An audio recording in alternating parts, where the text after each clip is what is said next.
हुमायूं कबीर को घेरते हुए भाजपा नेता शुभेंदु अधिकारी ने गंभीर आरोप लगाए। उन्होंने कहा कि हुमायूं कबीर को सस्पेंड करना उनकी पार्टी का आंतरिक मामला है, इस पर भाजपा की कोई टिप्पणी नहीं है। लेकिन लोकसभा चुनाव के समय हुमायूं कबीर ने कहा था, हम 70 वे 30 नहीं मानेंगे तो भागीरथी में बहा देंगे। बाद में उन्होंने दावा किया, यह मेरे नहीं ममता बनर्जी के शब्द हैं। शुभेंदु ने कहा, तो क्या ममता बनर्जी ने उसे बाबरी मस्जिद बनाने की अनुमति दी है? क्या वह इस पूरे मामले के पीछे हैं? इसका जवाब हुमायूं कबीर को देना होगा। उन्होंने और कहा, यूसुफ पठान को जिताने के लिए हुमायूं कबीर ने उग्र मौलवाद की राजनीति की। 2021 से मुर्शिदाबाद में उग्र मौलवादियों के हाथों आम लोग पीड़ित हुए। आज भी वे आग से खेल रहे हैं। दंगा और सांप्रदायिक तनाव के बावजूद वहां इस तरह के कदम उठाना, इसमें कहीं न कहीं तृणमूल और राज्य सरकार की भूमिका साफ झलकती है। भाजपा नेता ने कहा, हम किसी के भरोसे भाजपा को सत्ता में लाना नहीं चाहते। हमारा लक्ष्य है राष्ट्रीयतावाद, विकासवाद, सुशासन, सुरक्षा, पेट में भोजन, हाथ में काम, सिर पर छत, महिला सम्मान और सुरक्षा। आज 21 राज्यों में भाजपा की सरकार है और बिहार में भी भारी जीत मिली है। अब पश्चिम बंगाल में भी भाजपा का सत्ता में आना आवश्यक है।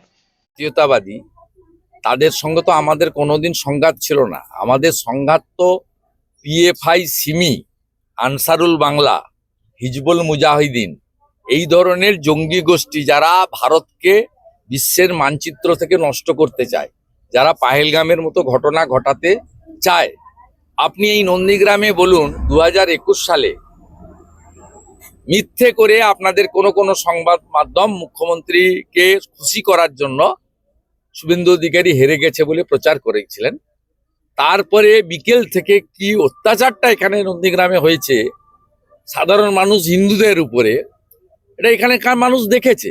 তারপরে আমি জেতার পরে হিন্দুরা রুখে দাঁড়িয়ে তৎকালীন গভর্নর জগদীপ ধনখড় নিজে এসেছিলেন, এখানে হিন্দুরা তাদের অস্তিত্ব রক্ষা করেছিল। তারপর থেকে 23-এর পঞ্চায়েত বলুন, 24-এর লোকসভা নির্বাচন বলুন এবং সম্প্রতি সমবায় সমিতি নির্বাচনে 2-3টি ছাড়া বিজেপি এখানে জিতছে বলে আজকে শান্তি আছে। আমরা কোথাও কাউকে কিছু করতে দিই না, এটা রাজনীতি হতে পারে না। সাধারণ মানুষের নিরাপত্তা, শান্তি রক্ষা করার দায়িত্ব সবার।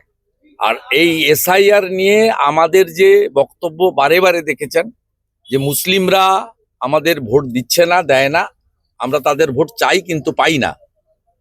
তবুও আমরা বারে বারে বলেছি যে ভারতীয় নাগরিক, সে হিন্দু হন, মুসলিম হোক বা অন্য কেউ হোক, সকলের নাম ভোটার তালিকায় থাকা উচিত।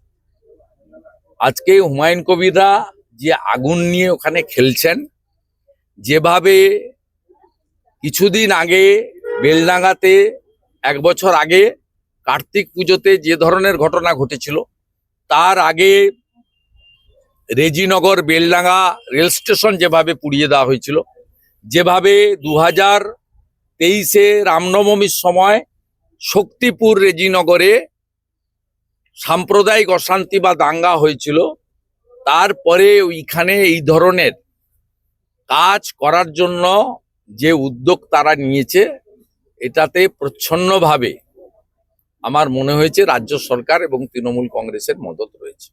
দাদা, হুমায়ুন কবির আরো বললেন যে 22 তারিখ নতুন দলের ঘোষণা করা হবে এবং 125টা আসনে 26-এ লড়বো, কি বলবেন?